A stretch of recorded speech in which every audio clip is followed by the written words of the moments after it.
सुहृन्मित्रार्युदासीन मध्यस्थद्वेष्यबन्धुषु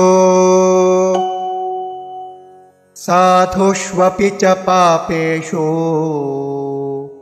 समबुद्धिर्विशिष्यते।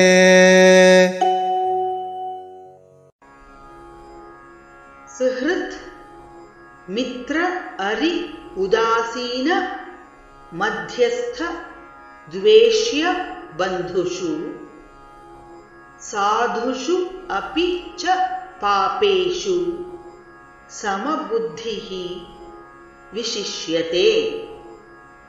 सुहृन्मित्रार्युदासीना मध्यस्थद्वेष्य बन्धुषु साधुष्वपि च पापेषु समबुद्धिर्विशिष्यते। सुहृन्मित्रार्युदासीन मध्यस्थद्वेष्य बन्धुषु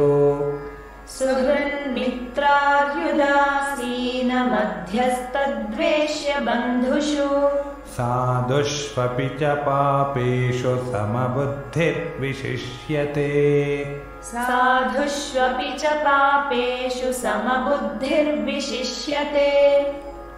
सुहृन्मित्रार्युदासीन मध्यस्थद्वेष्य बन्धुषु साधुष्वपि च पापेषु समबुद्धिर्विशिष्यते।